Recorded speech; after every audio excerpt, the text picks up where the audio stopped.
Muy buenas noches, bienvenidos a un programa más de Primer Plano.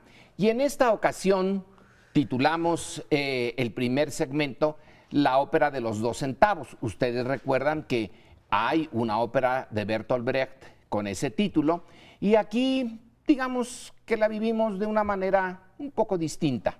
Resulta que en esta semana que terminó se anunció que el precio de las gasolinas iba a bajar 2 centavos y se hizo como anuncio oficial. Aquí nos vamos a meter en, no tenemos el tiempo para hacerlo a fondo, al tema de las gasolinas y de todo lo que implicó las reformas estructurales, que si ustedes se recuerdan, al inicio del gobierno de Peña Nieto se nos dijo que iban a hacer reformas de mucho fondo y la principal sería la de los energéticos y que a partir de esta reforma tendríamos lo que se nos había impedido, una oferta de energéticos más barata, que la industria petrolera y de todo lo que está alrededor en México iría hacia arriba. Ahora tenemos, eso también es otra noticia de estos momentos, que estamos importando cada vez más gasolina de los Estados Unidos, que por cierto no está en condiciones de ser nuestro amigo que era antes.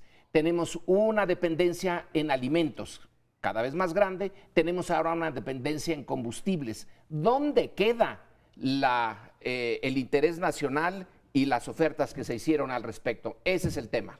Yo siento que hay 3 cuestiones que no han acompañado positivamente este anuncio de liberalización. Uno, ya lo apuntabas tú, Lorenzo, mucha de la propaganda gubernamental era cuando vengan las reformas estructurales vamos a tener un mercado de combustibles. Incluso se nos dijo cuando se liberalicen los precios vamos a tener una inversión privada fantástica, entonces vamos a tener gasolineras de Shell, de Lukoil, de todas las demás y a partir de ahí tú vas a poder elegir servicio y por supuesto precio. Bueno, aquí nos aumentaron los precios y hemos tenido las mismas gasolineras de toda la vida. Si tú vas, por ejemplo, de México a Acapulco por carretera, realmente tienes 2 gasolineras en las cuales puedas cargar tu efectivamente gasolina, es decir, no tienes un mucho mejor servicio y lo que sí tienes es el impacto de un mercado en el que te dicen, voy al segundo punto, ¿sabe qué? Esto se cotiza todos los días y es una combinación de 2 factores en las que perdemos y perdemos. En las 2, uno, el tipo de cambio, como importamos buena parte de las gasolinas que consumimos, pues se tiene que incorporar al precio. Y la otra es que, pues como está variando el precio del petróleo, ahora se quedó entre 50 y 60 dólares, pues ahora ya estamos en fase, digamos, ascendente de los precios, con lo cual perdemos por partida doble. Y el tercer elemento es que el gobierno nos había vendido la idea de que teníamos una macroeconomía perfectamente sólida y que después de haber hecho los ajustes que hizo al presupuesto del año pasado, acababan de aprobar el paquete, de pronto nos dicen, ¿saben qué? No está tan sólida como les había dicho y ahora cualquier movimiento en el tipo de cambio, en el precio de la gasolina, me afecta de manera brutal. Yo creo que el golpe político ya lo recibió el gobierno y los consumidores no hemos notado absolutamente ninguna ventaja, salvo efectivamente la promesa de que algún día habrá algún mejor servicio, pero no hemos constatado ninguna ventaja, ni siquiera por esos maravillosos 2 centavos, que nos ahorramos por 3 días, porque no está claro qué vaya a pasar mañana. Y el anuncio de los 2 centavos llega en la avalancha de mugre que avienta la Auditoría Superior de la Federación cada año, porque tenemos más de una semana con un informe más espeluznante que el otro. Ya que hablamos de Hacienda, informa la Auditoría Superior de la Federación, una institución pública autónoma que funciona bien, que Hacienda perdió 134,000 millones de pesos y frente a los 2 centavos resulta vergonzoso y que el Senado ocultó 1,600 millones de pesos y que el gobernador del Duarte de Chihuahua hizo tal o cual barbarie, igual que el Duarte de Veracruz. Son una mala noticia tras otra del dispendio, la corrupción, la ineptitud, la mezquindad, la mediocridad y la pequeñez de nuestra clase política. Por tanto, pareciera como que en su estrategia de comunicación social hayan decidido vamos a confirmar que, pues, que diga la Auditoría Superior de la Federación lo que quiera, nosotros vamos a mantener el precio idéntico y les vamos a regalar 2 centavos por litro.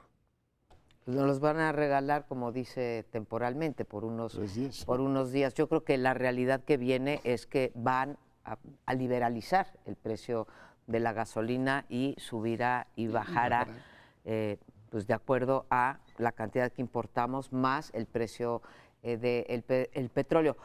Yo con respecto a las reformas estructurales, que ninguna, ni la educativa, ninguna ha dado todavía resultado, yo quisiera mantener la esperanza, Lorenzo, de que todavía es muy pronto para que se vean esas. Yo sé que quiero ser optimista, pero sí lo espero que vengan más inversiones, espero que en efecto veamos Shell y, en fin, Enron, en fin, creo que van a tardar, igual que va a tardar la cuestión de la reforma educativa, y también creo que muchos comentócratas e intelectuales, economistas incluso de izquierda, dijeron por mucho tiempo que deberían de quitar el subsidio a la gasolina porque este es un subsidio pues regresivo, ¿no? O sea, le pega más a ciertas clases sociales. Sé que es impopular decir esto, simplemente cito lo que he estudiado en este sentido, que se preparó mal, sí, que quizá no era el momento, también, que es un gobierno sin legitimidad, también, que no va acompañado, a lo mejor estas medidas, si hubieran ido acompañadas de otras, hubieran tenido una mejor recepción también. Pero así como un día nos acostumbramos, crecimos sin inflación nosotros, y con una paridad del dólar de 12.50, y luego a mitad de nuestra vida empezó a fluctuar el dólar así, ¿no? Y nos tuvimos que acostumbrar a la inflación fluctuante y a los dólares fluctuantes. Ahora creo que acabaremos, como en la mayor parte de los países, viendo una fluctuación del peso de la gasolina. Ahora, del precio de la gasolina, si esto no va acompañado de acabar con la ordeña de los gasoductos, si no va acompañado con tirar ductos para que no transportemos todos por pipas terrestres, ¿no? Si no va acompañado de una cosa más integral, entonces sí, mi pronóstico, o Lorenzo, mi esperanza de que la reforma energética funcione, entonces sí, se irá como mucho de este país por un ducto. Se va por un ducto. El punto es que ahora que está una buena parte del mundo industrial, del mundo central, está empezando a cerrarse, Estados Unidos en primer lugar, pero no es el único. Nosotros, país petrolero, productor de ese recurso natural, no renovable y estratégico, tenemos que estar comprando la gasolina. ¿Y qué pasa con nuestras refinerías? No se han creado, no se han construido nuevas refinerías, y las que están, resulta que no están funcionando al óptimo. Y está el tema, que ya veremos en otro segmento, de la corrupción en Pemex. Tal parece, esa es mi impresión, pero no sé qué piensen ustedes, que hay una deliberada decisión de hundir a Pemex para facilitar que se cumpla la profecía de que el mercado es el que asigna bien los recursos y que las empresas públicas los asignan mal. Pero los asignan mal en buena medida por decisiones políticas, porque se pudo haber combatido la corrupción de Pemex, se pudo haber evitado que tengamos esas cositas de nada de refinerías y que estemos importando el 55% de la gasolina. Bueno, Sí, claro que se pudo. El tema es si se ha querido, y se podría ahora también. O sea, las subsidiarias de Pemex pierden cantidades de dinero brutales. En sí misma la paraestatal ha sido, o empresa productiva del Estado, como le llaman ahora, una carga brutal. El año pasado le recortaron 100,000 millones, le debía medio mundo. Es decir, la ineficiencia fue la norma, pero también permitieron que niveles de, digamos, no solo de corrupción pura y dura, la tradicional esta de te doy moches o te doy dinero por las obras, no, que literalmente se robaran la gasolina y se comercializara en los circuitos, pues digamos, legítimos, ¿no? Es decir, en las gasolineras, y esto a los ojos vista de un gobierno que es incapaz de poner orden en eso. Por tanto, a mí lo que me parece es que, pues, sí, a la hora de anunciarnos que liberaliza los precios, pues tú dices, bueno, me está usted planteando una liberalización de precios con una economía, con un Estado que ni regula, o sea, que no es capaz de controlar lo que le roban en sus ductos, que no es capaz de certificar que el litro que compramos, 2 centavos más o 2 centavos menos, sea de 1 litro, pero te plantea los temas de una economía como si esto fuera Suecia, ¿no? Noruega, acostúmbrese, en Noruega eso ocurre. Sí, pero en Noruega tienes un Estado que funciona, y perdón que retome lo que dice Sergio, pero es que es fundamental. O sea, el elefante que nos dejó la Auditoría Superior de la Federación es tremendo. Es decir, a ver, aquí el dinero se lo gastan como les da la gana y acaban diciéndonos, es que ¿sabe qué? No le puedo mantener el IEPS ese porque beneficia solo a los más ricos. Decir, oiga, y ustedes están verdaderamente perdiendo carretadas de dinero por la corrupción, la ineficiencia y un patrón de comportamiento que, para sorpresa mía, digo, el auditor cada vez que lo anuncia repite lo mismo, dice, a ver, señores, hay este patrón de comportamiento desde Petróleos Mexicanos hasta las universidades públicas, y nosotros aquí esperando a que el gobierno corrija. Yo creo que ahí hay 2 estándares de comportamiento que son absolutamente incompatibles. Brevemente, muchísimo que decir. Lorenzo, planteas una hipótesis sugerente, pero de que la estrategia deliberada para destruir a Pemex, pues creo que fue una estrategia deliberada para acabar con la economía mixta. Eso, sí. Vamos, más que Pemex, porque también fueron los ferrocarriles, fue la banca de desarrollo, la electricidad. Electricidad, teléfonos. En los 80s, cuando toman la decisión de hacer los ajustes estructurales, porque así los llamaron formalmente, pues lo hicieron para favorecer a sus amigos, y las historias de enriquecimiento de las grandes fortunas mexicanas están ligadas a la amistad con tal o cual presidente o tal o cual hermano del presidente. Pienso en los Salinas, por ejemplo, que a Raúl se le conocía el señor 10%. Ahora los moches son del 15 y del 20. Del 20. Y del 30 en la ciudad. Y del 30 en la ciudad, en algunas partes. Bueno, en fin,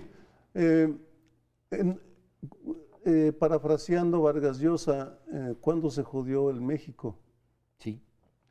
Bueno, aparte de lo que han dicho con respecto a Pemex, y ahorita que amplías, Sergio, a otras, creo que tenemos un grave problema en México, porque podríamos decir que cuando eran empresas del Estado tampoco eran un modelo, ¿sí? Ni de eficiencia ni tampoco de honestidad. O sea, tenían el problema de la corrupción y de la ineficiencia. Entonces, es un poco como lo que pasa con los partidos, ¿no? Decir, bueno, pues ya gobernó el PAN, ya gobernó el PRI, ya gobernó el PRD, ¿no? Y todos nos resultan iguales. Entonces, aquí tienes la empresa privatizada y luego la tienes estatizada, y seguimos con los mismos problemas. Creo que en el caso de Pemex, además, y concuerdo absolutamente con ustedes, además de la ineficacia, por ejemplo, para pescar a los que se roban la gasolina en los ductos, de no haber construido estos ductos que llevaran más barata la gasolina, no haber hecho la infraestructura suficiente, viene la parte de que subsidió durante muchos años el que los mexicanos no pagaran impuestos. Entonces, la riqueza de Pemex se fue, por un lado, en corrupción, por otro lado, en la cómoda tarea de que no pagáramos impuestos los mexicanos, por otro, en el enriquecimiento privado y público, por eso digo corrupción pública y privada, y finalmente pues en un subsidio generalizado para que el Estado mexicano no tuviera la incomodísima tarea de cobrarle impuestos a los mexicanos. Pero entonces no fue culpa de Pemex, fue culpa del gobierno de claro, usarlo de los gobiernos para eso. Sucesivos. Yo pondría, por ejemplo, a Pascual Gutiérrez Roldán o a Jesús Reyes Heroles al frente de Pemex como muy distintos de los que han venido en los últimos tiempos, cuando todavía había la voluntad de que Pemex fuera una gran empresa, pero se nos acabó el tiempo, nos llaman a corte, cortamos, pero espérenos un momentito y volvemos con este tema. Regresamos aquí y seguimos con la corrupción y también relacionada con los energéticos. Hubo un tiempo en que la empresa Petrobras en Brasil se tomaba como ejemplo de que qué bueno que se había privatizado o bueno, o ser una empresa con capital público privado, y miren al paso del tiempo lo que ocurrió, primero Lavallato y ahora Odebrecht, esta famosa empresa que corrompió a los funcionarios públicos de su país, pero que aventó sus tentáculos de corrupción, cuando menos hasta donde van las investigaciones, a 10 países, uno de ellos México. Curiosamente, mientras que otros países como el propio Brasil, que tiene a más de 70 funcionarios en la cárcel por el caso de Brecht, ¿sí? Y no sabemos cuántos más, e incluso tiene bajo investigación a un expresidente de Brasil, a Lula, y mientras que Perú, por ejemplo, recupera una cantidad pequeña, pero recupera 250 millones de dólares por incumplimiento de contrato de un gasoducto sur que iba a conectar a 2 regiones del Perú. México, hasta el momento, había estado cruzado de brazos.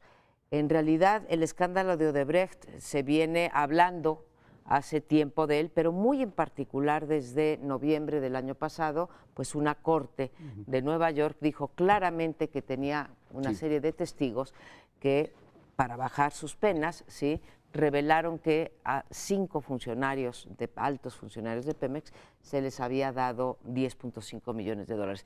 Esto es solo la punta del iceberg, porque viene también el haberles dado el negocio de etanol, que se los concesionaron, pero en realidad lo tenía que haber tenido a cambio de más dinero, de sobreprecios, etcétera. Y si vamos recorriendo, pues son muchos los delitos de corrupción que están señalados. A mí me hubiese gustado que nuestro gobierno hubiera tenido una reacción pues similar a la de Pedro Pablo Kuczynski, en donde no solamente ya recuperó eso, sino que anuncia 7 medidas, entre las cuales, no las voy a citar todas, hay 2 que me gustaría mencionar. Cualquier empresa, ¿sí?, privada que haya entrado en un acto de contubernio con el gobierno del país, ¿sí?, será sacada para siempre. Lo mismo los funcionarios, se les declara lo que llaman muerte civil. No hemos tenido nada más que la promesa o el pacto de Brasilia que se firmó el viernes con el procurador. Ese es el tema. En una intervención que tuvieron 2 periodistas, Daniel Lizárraga y Raúl Olmos, en el programa de Carmen la semana pasada, Raúl Olmos dice que están haciendo una investigación de Odebrecht en México, y que ellos calculan que tiene la suma de los contratos son de 5.200 millones de dólares. Si el contrato por alrededor de, tú lo sabes mejor, como de 40 millones de dólares, es el que dio lugar a los 10.5 millones de mordida, calculemos entonces lo de 5.200 millones de dólares. ¿Cuántos son? 1.300, 1.400 millones de dólares. Sería ese la posibilidad, no estamos acusando a nadie. Pero entonces tenemos aquí en esta empresa que además incumplió contratos, y Pemex dijo, no los cumplís a tiempo, no te preocupes, vamos a extenderlos. Oye, va a haber un sobreprecio porque las cosas están mal. No. Hicimos un contrato a 600 millones de dólares y ahora es 1,000 millones y tantos. No te preocupes, pecata minutas, tú sigue adelante. Y que los Ramones y que Minatitlán, etcétera, ahí hay donde hurgar. Pero como dices tú, María Amparo, no hay la voluntad, ya no hay. Y lo que resta del gobierno, yo no la veo ya posible. Un par de anécdotas que ilustran una queja que tenemos décadas haciendo los que estamos en esta mesa sobre la impunidad. Podrían hacerse una enciclopedia con los métodos para garantizar la impunidad. De no haber crecido el escándalo de Odebrecht en otros países, ¿Aquí? aquí no hubiera pasado nada. Ahora se ven obligados a hacer algo. Y en ese sentido, una anécdota, porque al parecer las empresas sí son más sensibles a las acusaciones de corrupción. Hay un grupo de jóvenes 30, 40 que organizaron en México, replicaron en México una iniciativa nacida en Monterrey, el Corruptur, que es un viaje dominical por varios puntos de corrupción ¿En el país? ¿En la ciudad? en la Ciudad de México. Uno de ellos, las oficinas de OHL, la empresa constructora favorecida por los mexiquenses y por este gobierno también. La anécdota viene que se pusieron furiosos y mandaron una carta a los organizadores del Corruptur diciendo: pero ¿cómo se les ocurre ponernos a nosotros que somos los... Por supuesto siguieron adelante, pero ya con consejos legales de cómo evitar que meterse en líos. Pero vamos, asumámoslo, con esta clase política, por ahora, difícilmente vamos a ver una ofensiva sistémica, seria, comprometida para erradicar la corrupción y reducir la impunidad. Me parece que el caso de Odebrecht va a ser una frustración tras otra. Me da la impresión, espero equivocarme. Yo creo que este país que ha tenido la, digamos, habilidad para sustraerse a oleadas modernizadoras que ocurren en muchos otros países, en este caso lo tiene cada vez más difícil. O sea, el patrón es, primero, le pegan a un gobierno que era pues un gobierno muy exitoso, un gobierno que tuvo efectivamente una ampliación muy importante de su base popular y prestigio internacional. Meten a la cárcel a un empresario, o sea, Marcelo Odebrecht es uno de los hombres más poderosos del planeta. O sea, la empresa de infraestructura es una de las grandes. Si algún empresario mexicano, estos que les gustan los moches y los enjuagues y los llaman relaciones políticas, cree que aquí esto no va a ocurrir, pues yo creo que es un problema de tiempo. O sea, ya ocurrió en Brasil, el procesamiento de un presidente. Yo creo que una buena parte de nuestra clase política la debe poner a reflexionar. Decía María Amparo lo de Kuczynski, pues claramente tienes un expresidente como Toledo que está directamente imputado, ya está viendo cómo le prohíben la entrada a muchos países, a un presidente tan prestigiado como Santos, Premio Nobel de la Paz, todo lo demás, ya le pegó si el dinero de Odebrecht llegó también a su campaña de reelección. Es decir, no hay manera de que esto tú lo eludas, y lo que sabemos efectivamente de los sobornos a los funcionarios de Pemex nos vino de fuera, como nos ha venido de fuera buena parte de la información contundente sobre la corrupción gubernamental. De tal manera que sí siento que el agua les está llegando efectivamente a la cintura. Y digo a la cintura porque leí el artículo de Del Val, ustedes siguen más estos temas de la lucha anticorrupción, pero una de las peticiones que está haciendo el sector petrolero de los Estados Unidos es saltarse esta legislación que les puso Obama de reportar todos los pagos que daban a gobiernos externos, que es una forma de decir: yo justifico mi corrupción diciendo, a ver, en estos países semisalvajes, la única manera de hacer negocios es embarrando a todos estos. Y lo justifico en mi contabilidad. Una parte del trumpismo y del republicanismo quieren regresar a esa parte y decir, oiga, vivíamos mucho más felices cuando podíamos endulzar a funcionarios de esas repúblicas. ¿Por qué demonios tiene usted que meter una legislación así? De tal manera que el agua está a la cintura, porque si Estados Unidos y otros países empiezan a aflojar sus medidas anticorrupción en estos países, pues ancha es Castilla, ¿no? Van a estar pecando todo lo que puedan. Yo espero que no las relajen, y por eso existe esta cosa que se llama el Foreign Corrupt Practices Act, que quiere decir algo así como el acta de ley, aquellos, ¿no? O la ley de aquellos que se corrompen a gobiernos extranjeros, que es muy estricta en Estados Unidos, que lleva muchos años y que nosotros deberíamos de también adoptar. Es una ley muy bien hecha que impide el contubernio de las empresas norteamericanas con los gobiernos de otros países. También tengo poca esperanza, y ahí es cuando, para volver al tema, Lorenzo, de lo de las reformas estructurales, sí, estamos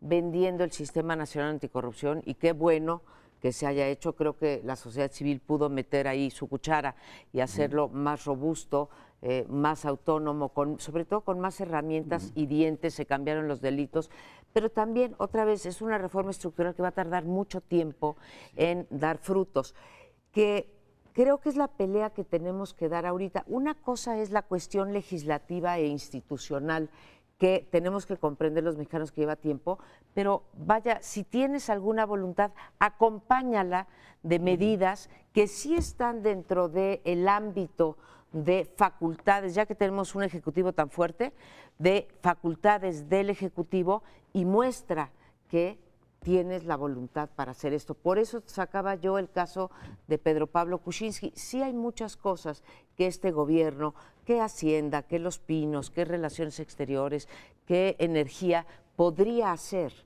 y no tener a la gente agarrada. Como dices, subió 55% el número de observaciones de la Auditoría Superior de la Federación.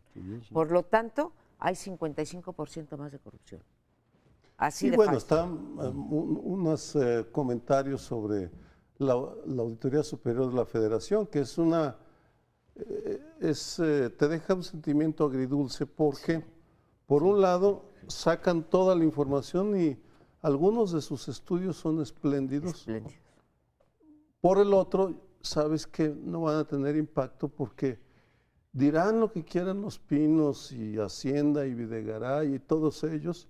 El hecho es que no han demostrado en la práctica un compromiso, ya no digo que sean cruzados, un compromiso mínimo, regular, de contener la corrupción. Pues hay que asignar responsabilidades. A ver, de esa auditoría, ¿qué se desprende? Uno, que han presentado un montón de elementos, o sea, han dado elementos a la Procuraduría General de la República para que proceda contra funcionarios corruptos. Están sentados tranquilamente y no se da, otras cosas porque el procurador dice, tengo muchas cosas que atender, y ya que venga el fiscal anticorrupción, que él se encargue de eso. Dos, tienes un montón de discrecionalidad en el manejo del dinero público. Es que hasta un ángel pecaría con esas reglas. O sea, hacen un manejo absolutamente arbitrario del dinero. Y lo tercero, es el cuarto año que nos señala, oiga, hay contratos asignados directamente a las universidades públicas, qué cosa más noble que darle dinero a una universidad, pero lo usan para otros propósitos, y es un escándalo, y no hay consecuencias ni en las propias universidades ni en el sistema que corrige.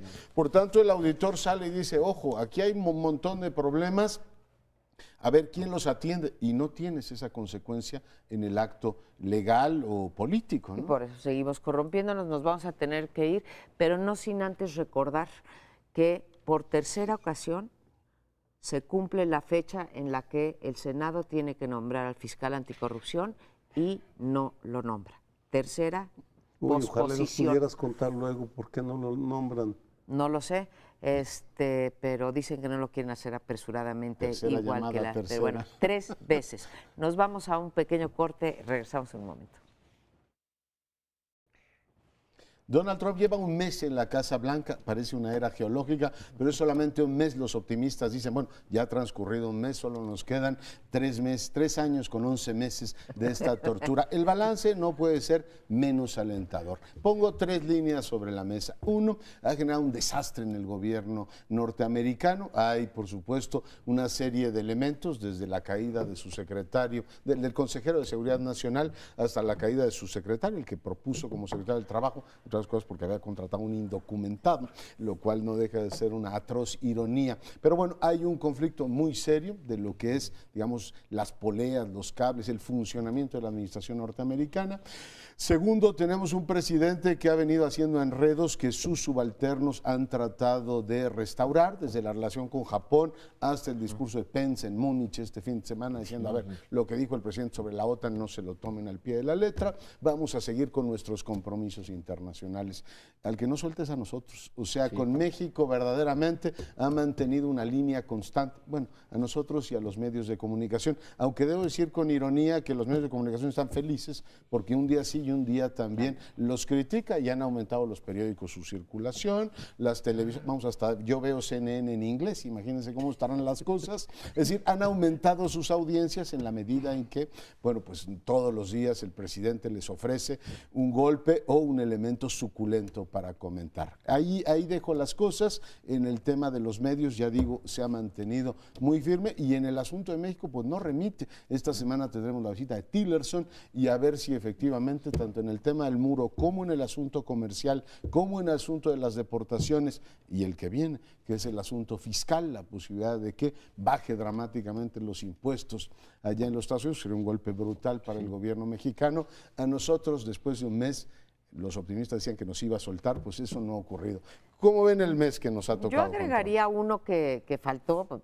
Claro, podrías poner miles si tuviéramos todo el tiempo del mundo para hablar de este señor, que es que además está peleado, ¿sí?, con todos los aparatos de inteligencia y seguridad en los Estados Unidos, ¿sí?, que es catastrófico. Un presidente peleado por un lado con los órganos de inteligencia y por otro lado peleado con la prensa, pues no sé cómo gobernar.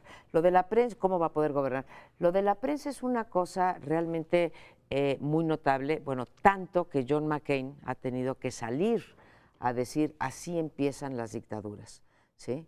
Entre un Estado sin prensa o una prensa sin Estado, prefiero una prensa sin Estado, ¿no? Pero ya está causando, por fortuna, a mí sí me da gusto, que ya esté causando algún tipo de preocupación al interior del propio partido republicano.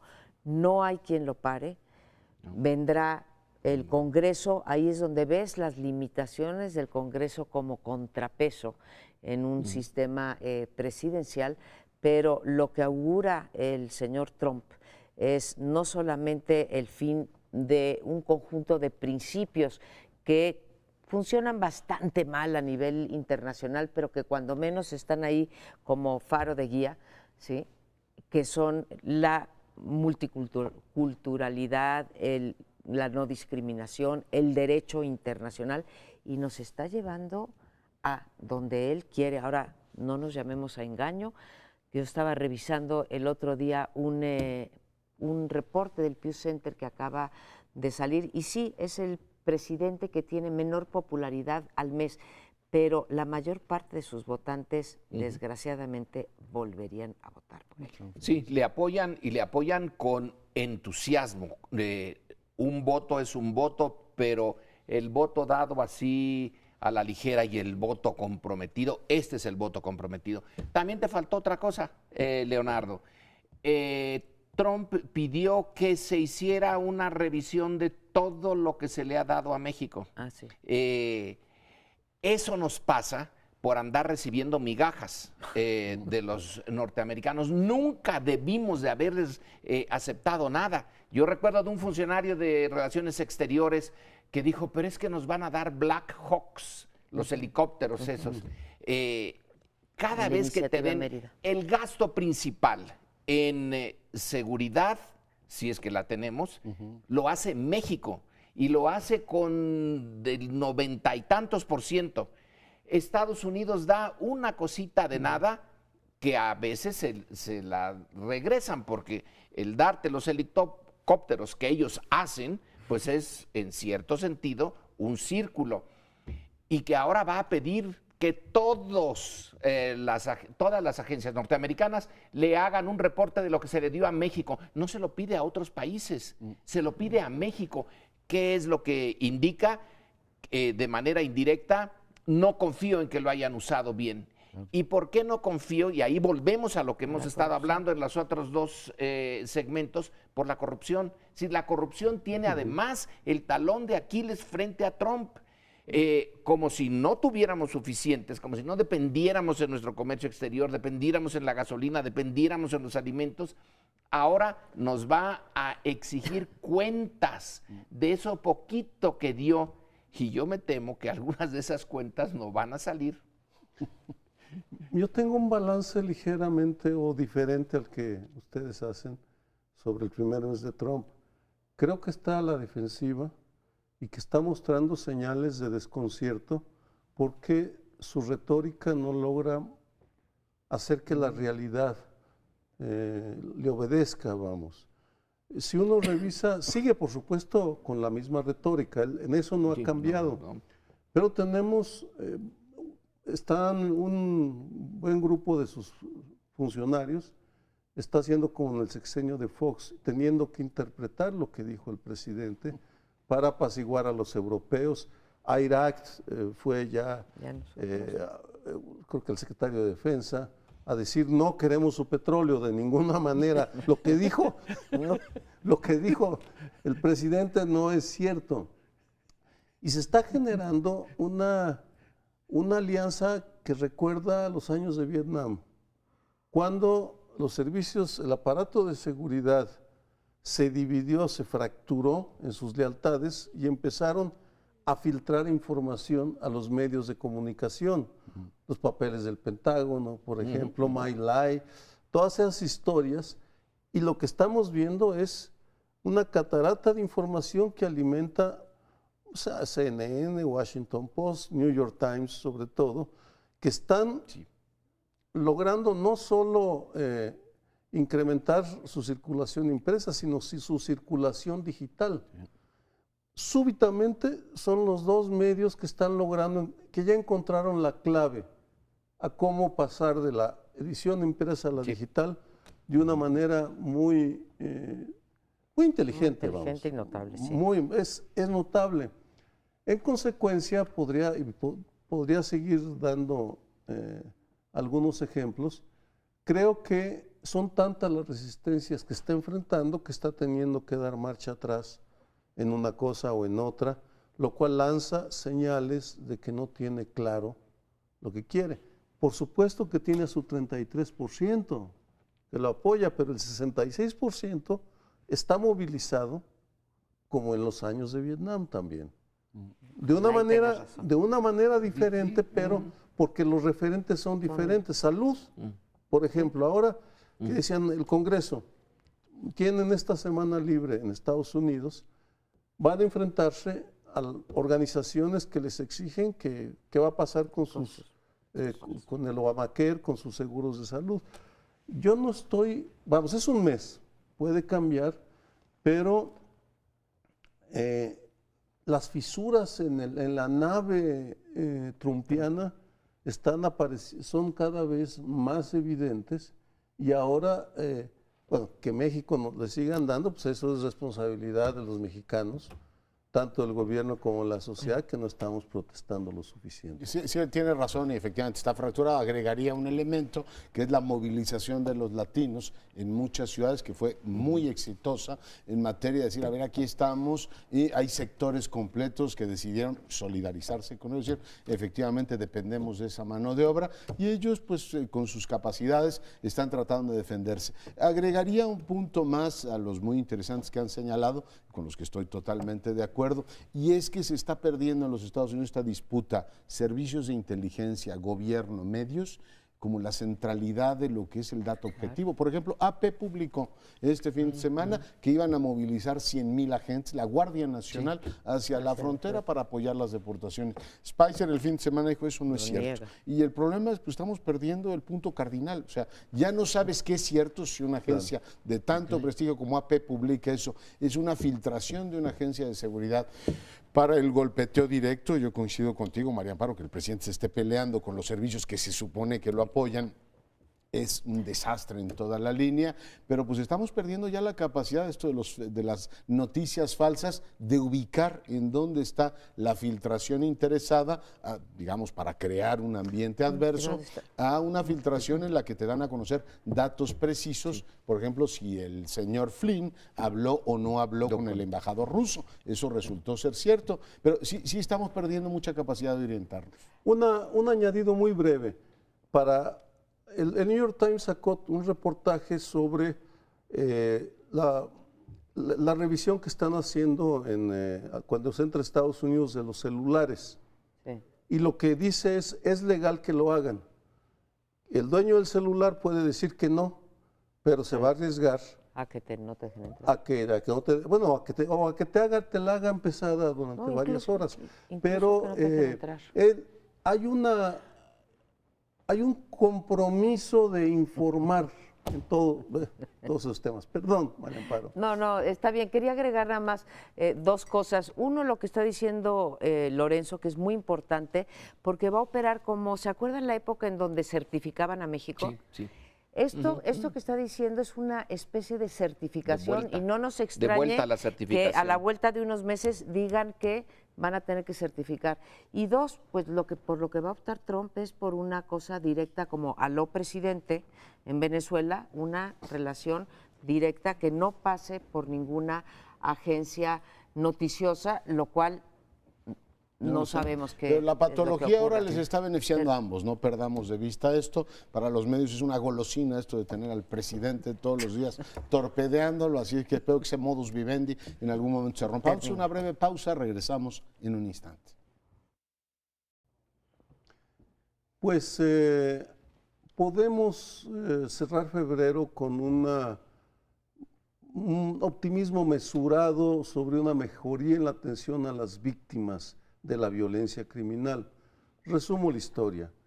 Felipe Calderón declara la guerra en 2006, ignora a las víctimas hasta que suceden dos muertes que convulsionan al país, la del hijo de Alejandro Martí y la del hijo de Javier Sicilia, 2008, 2011. En ambos casos van metiendo el tema de las víctimas, qué hacer con las víctimas, y una de las primeras acciones de Enrique Peña Nieto en enero del 2013 fue la de firmar el decreto para aprobar la ley que creó la Comisión Ejecutiva de Atención a Víctimas.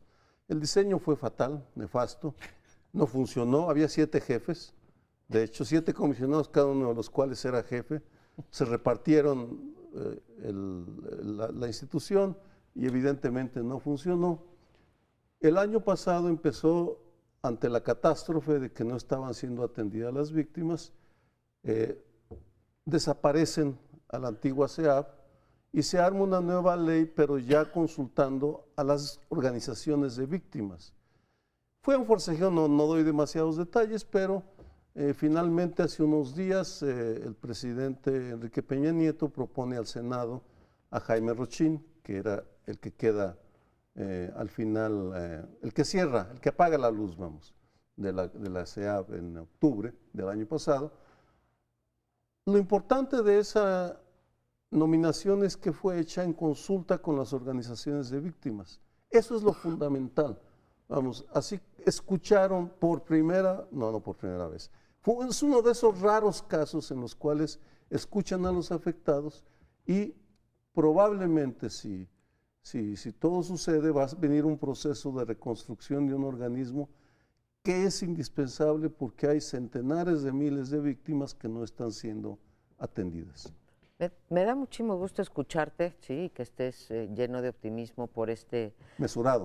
mesurado optimismo por este nombramiento. Creo que habría que ver otras cosas. Uno, tiene las herramientas para poder, porque no tenemos ni información, ¿no? O sea, ¿se acuerdan que a principios del sexenio se habló de una cifra de 20,000 desaparecidos, ¿no? Esos 20,000 desaparecidos son víctimas, pero también son víctimas sus familias, ¿no? Porque pues, les desaparecieron algún ser querido, cercano, lo que sea. Entonces, tener ese diagnóstico, que yo supongo que las organizaciones de la sociedad civil lo tienen bastante avanzado, y después tener los instrumentos y finalmente tener los recursos. Mi pregunta sería, Sergio, en tu opinión, estas 4 cosas que se necesiten, una persona capacitada y que tiene el apoyo de las organizaciones de la sociedad civil, los recursos, el diagnóstico y los instrumentos se van a dar, va a ser un círculo virtuoso para que empecemos a ver el fin de la tragedia de las víctimas de la guerra contra el narco. No quiero tomar demasiado tiempo. Es una organización que tiene potencial, mucho dinero, 1.500 millones de pesos que no puede gastar por cuestiones burocráticas.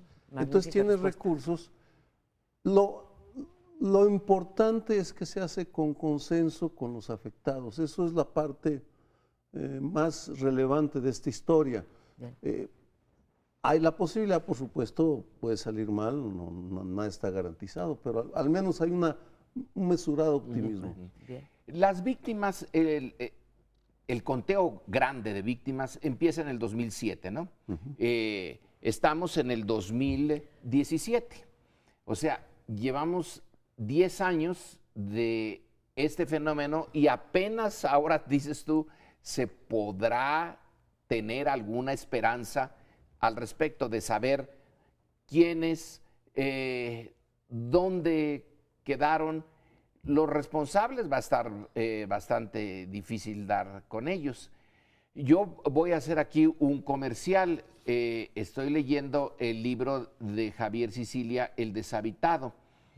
Ahí es donde se puede pasar de los números a entender a los individuos, a las personas, no tanto a los desaparecidos, sino a los familiares de los desaparecidos. El infierno que es eso. Su negociación con Calderón, que por cierto le recomiendo que lean esa tete a tete entre Calderón y Sicilia, que se quedaron solos con la condición de que se iban a hablar de tú.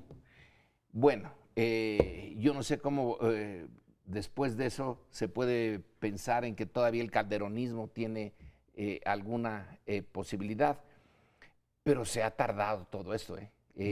Estamos ya en la democracia, se suponía, y 10 años para hacerle frente a un fenómeno tan brutal como ese, se me hacen muchos años. Es que no han encontrado el mecanismo para resarcir a las víctimas, atenderlas apropiadamente, y ha habido pues, momentos de optimismo moderado. Yo recuerdo el expresidente había observado la ley de víctimas y uno de los primeros anuncios que hizo Peña Nieto, con efectivamente el aplauso de las organizaciones de víctimas, es qué bueno que ya no lo observa. Sin embargo, pasan los años y las burocracias, las consideraciones de todo tipo entorpecen absolutamente todo. Yo lo que sigo viendo es un impulso del Estado mexicano absolutamente atroz en contra de los más débiles. Digo, tú hablas del caso de las víctimas, es un drama. Cada una de esas historias es un drama, la de Sicilia o la de cualquier otra. Pero ahora que celebramos los 100 años de la Constitución, las encuestas que salieron recordaban que lo que el mexicano siente más distante es el sistema de justicia. En un país en donde hay tantas barbaridades, corrupción, todo lo demás,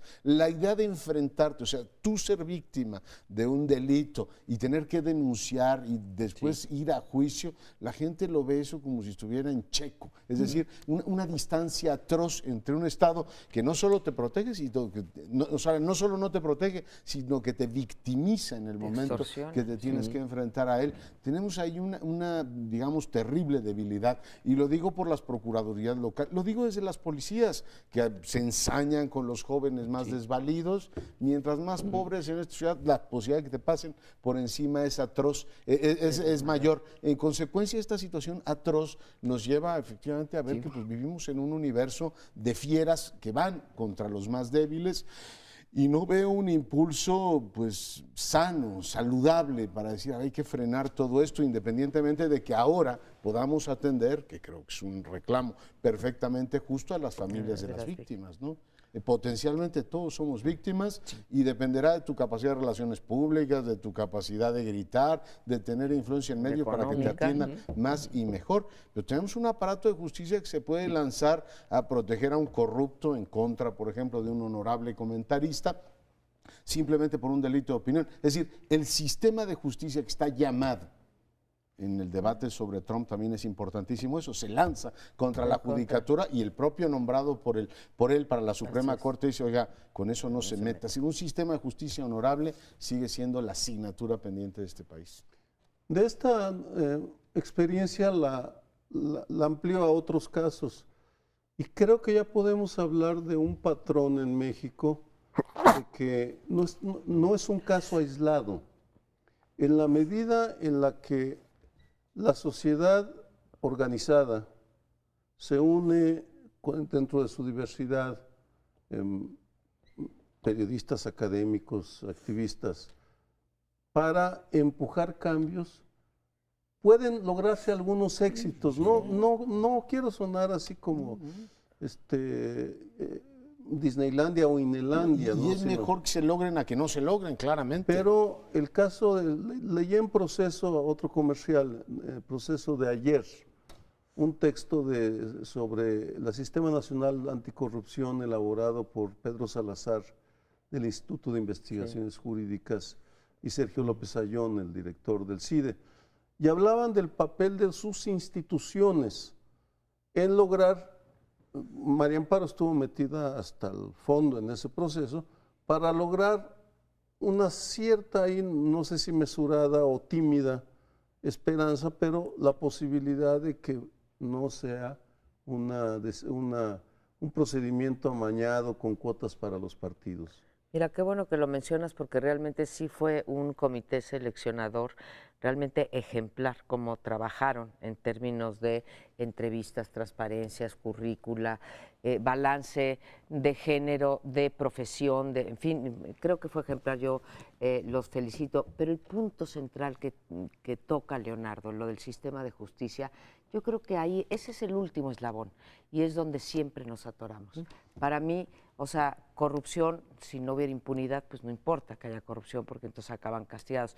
Desigualdad, que no tienes acceso a ciertas cosas, pues no importa porque entonces vas al sistema de justicia y te protege. Ahí creo yo que está la piedra angular en el sistema de justicia. Y hablamos de la Suprema Corte, que hemos avanzado mucho y creo que hemos avanzado mucho en esa materia. Hay veces que no nos gustan sus resoluciones, pero el Poder Judicial está tan corrompido como tantas otras instituciones. Pues sí, con esta nota de optimismo, empezamos con corrupción y cerramos con corrupción, nos vamos. Hasta la próxima semana.